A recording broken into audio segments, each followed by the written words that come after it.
Hello spooky people, welcome or welcome back to my channel. I know it's been a little while since I last did a video, but I've been very busy. I got married this year, which was very exciting, and yeah, I'm just having a good time. But obviously I had to come back for spooky season, so I thought I'd make a video. I've got a bunch of patterns for spooky season, and like always I've split them into different categories, and I've put everything in a Pinterest board, which I will put the link for in the description of the video. So without further ado, let's just get into the patterns. I moved to the side, ready to present. I'm sat on the floor because my office is a mess, and I have my iPad with the patterns. So first up we have Amigurumi, and I found a few pumpkin themed things because spooky season you've got to have pumpkins. We've got a traditional pumpkin but with a cute little face. You could do this pumpkin cat, a pumpkin man with dungarees, or this pumpkin turtle. And similarly to the pumpkin, you could make these cauldron or a hat where it's just a normal object but you've put a face on it, which makes it cute. You could also make this tiny little Frankenstein's monster, which I thought was really cute, or this little candy corn with legs and a face. Or I really like these spooky cat trio. I thought that one was, I really like that one. Next up, I got a couple of spider patterns. So if you want to go full spooky spider, like this one, you can. Or you could also go for a cuter, fuzzier spider like this one. I'm not personally in the mood for the spider patterns right now because my husband woke me up at 6 AM today because a spider was crawling on his ear, and it was like this big. It was a big spider, and I had to wake up and take it outside because that is my job in our household. And then I found out that it had bitten me on the back of my leg, which means that it was crawling over me as well. They ask you how you are, you just have to say that you're fine when you're not really fine, but you just can't get into it because they would never understand. It gave me the heebie-jeebies, so no spiders for me, but if you want to make them, you go ahead. I've got a couple of bat patterns, so you could do this bigger one, which is cute, or you could make this tiny little chubby bat, which I think is extra cute. Then I've got some cute ghosties, and cute ghosties are a particular favourite of mine. I've been drawing them recently. I once made myself this cute ghosty bag where it's just a plain black single crochet bag with a lining, and then I embroidered this little ghosty on it, and I love it. So I love a cute ghosty. So you could make this one, or you could make the doggy ghosties, or a little cat ghosty. So if you're a dog person or a cat person, there's one each for you. Then I found this raven pattern, which I thought was really cool. I really love ravens and corvids in general, like crows, ravens, those types of birds, because they're really smart and they're a bit spooky. I also found this gargoyle pattern, which I thought was really unique, and this Grim Reaper pattern, which I actually used last Christmas to make this Death of Rats for my dad, which if you read Terry Pratchett's books, you'll know that it's a character from Terry Pratchett's books, which me and my dad like. So I used the Grim Reaper pattern, and then I made my own little rat skull and hands. But the pattern was good, so I can testify for that. Then the next two patterns I found are really little ditty patterns, so if you don't have a lot of time to make something, you could make this teeny tiny pumpkin cat, or this little pumpkin frog, which is on a little swing, so I guess you could either like hang him from something, or he could go in your car from your mirror. So I've put the title card for decor here, but I do feel like decor in amigurumi is really a blurred line. Any amigurumi you make could just be used as decor, and likewise there's some things in the decor category that you might think are amigurumi, but I've put the line here. Feel free to disagree. So first up, I have these crocheted candles, which I think are cool. I can't burn candles in my household because we have a budgie, so I have these little electronic candles, but I don't have batteries for them. So maybe I will make some crochet candles. I also got these cool, I don't even know how to describe these. They're kind of like skull pumpkin plants. They're unique, and I thought they were cool. Similarly unique, I think this plant where it's like a lily of the valley plant, but the little flowers are ghosts. I think that's really cute.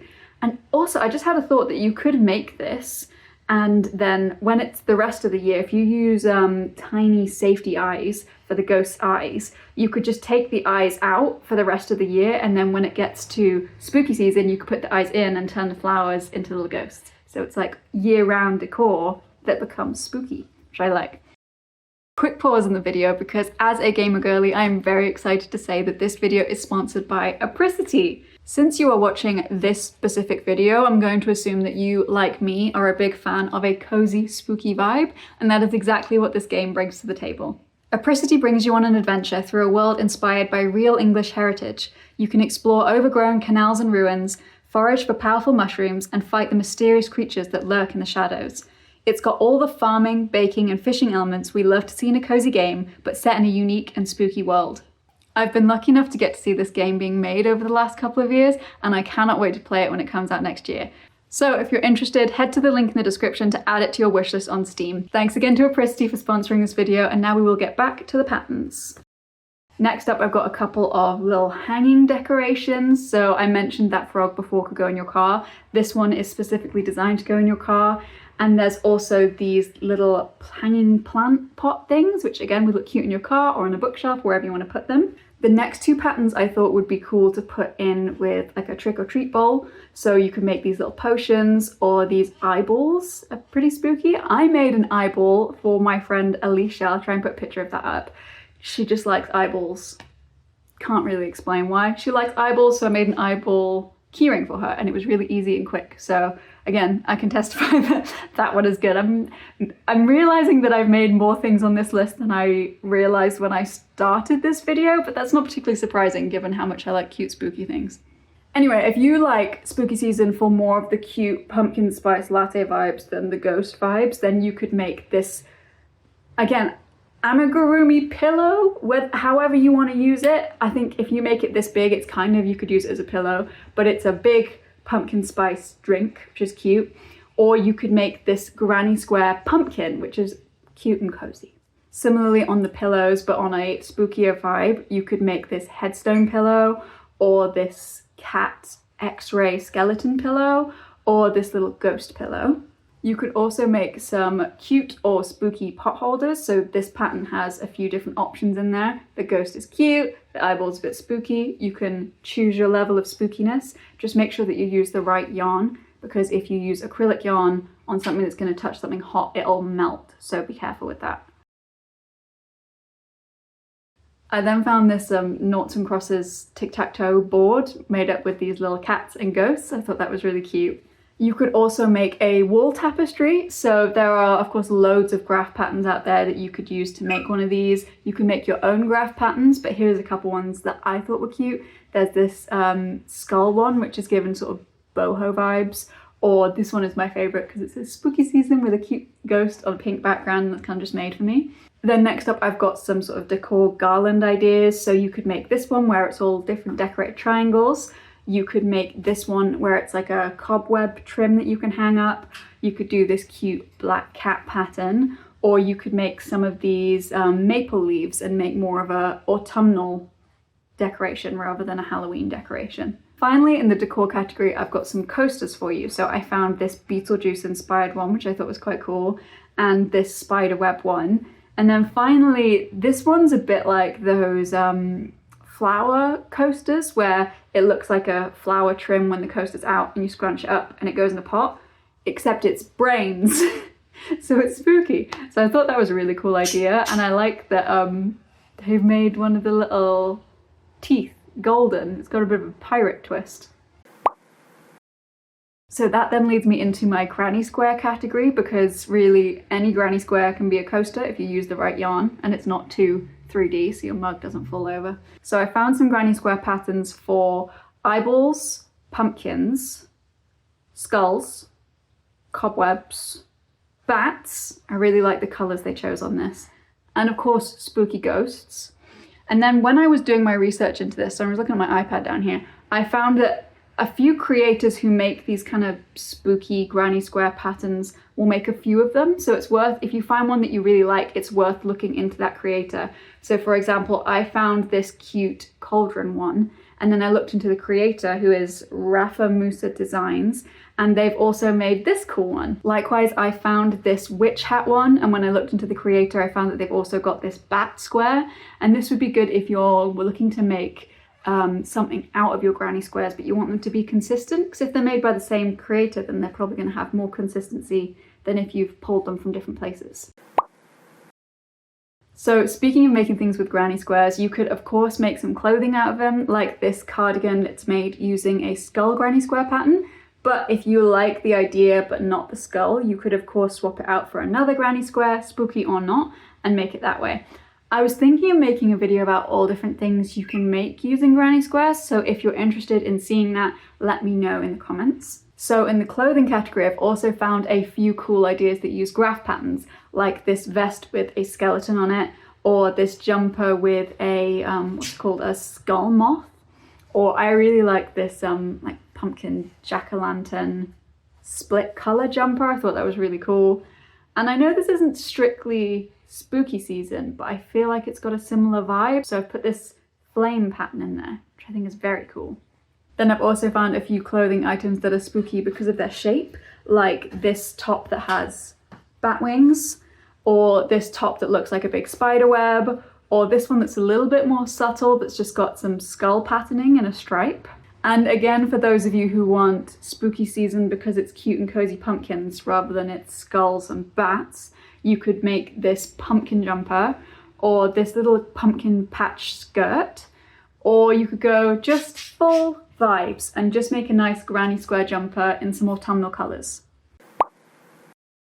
So final category is accessories, and the rest are for fully grown humans, but I have 2 for babies and 1 for a pet.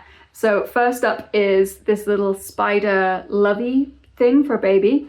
You can tell I made this list before I had that spider experience last night. And then this baby blanket, which is inspired by the Nightmare Before Christmas character Sally. And then for your pets, this little cat jacket. But you could make this for a dog as well, you just have to adapt the size. Depends on your dog though, and probably depends on your cat, because my dog will not wear clothes. If you put clothes on Sparky, he just freezes. If you like the Sally's blanket but don't have a baby, you could of course make a big blanket, or you could make this little Sally's patchwork bag, or you could make just a normal patchwork bag, like this one with some more fun granny square patterns, or just a repeating pattern like this one with little ghosties. Also in bags, while I was researching this video, I found this insanely talented creator on Ravelry. They're called Raven Goth 666, and this is just a couple of their bags, like the bird one and the spider. They've got a bunch on there.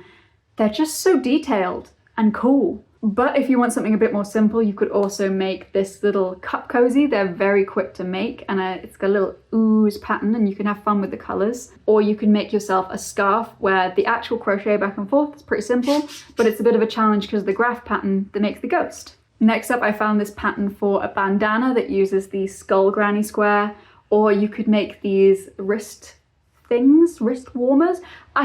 I'm hesitant to call them wrist warmers because of how big the holes are. I think they're more wrist decorators, but they look like cobwebs. Or you could make these spooky cozy socks. If you wanted a pumpkin themed accessory, you could make this pumpkin lanyard holder, or you could make a trick-or-treat bag that looks like a pumpkin, which is quite cool. You could also make one of these pumpkin headbands, or this Beetlejuice inspired headband, which I love the colours in. I think I'm not usually a bright colour person, but I can allow it in this instance. I also found these patterns for headphone accessories that gives you like little ears on your headphones that I might have to make because they're really cute. And of course you can make the classic cat beanie, which I think in black makes it very Halloween themed, or you can make this cute pumpkin hat. Finally, in my accessories category, I found a couple of witch hat patterns. This one, which is very Nightmare Before Christmas, Tim Burton-esque with all the swirly whirlies, and then this one which has got more of like a cool boho witch vibe. And finally, if you like the witch's hat but you don't have that kind of time, you can make a little witch hat bookmark. Okay, that's everything I have. I hope you enjoyed the video and got some inspiration from it. All of the patterns, as previously mentioned, will be in a Pinterest board that I will link in the description. And also linked in the description will be Apricity, thank you again for the sponsor, and my links, because I'm an illustrator and I think I make cute things. So if you think I make cute things, you could support me by following my illustration account or checking out my Etsy shop. I think that's it. No, I have to say, if you could like and subscribe, that would be very nice, please. Thank you, because that's the rules on YouTube. Next time I'm gonna try and make another Christmas gift video because we know I love to give presents. So I'll be doing that. and I'll see you soon. Thank you for watching. Bye!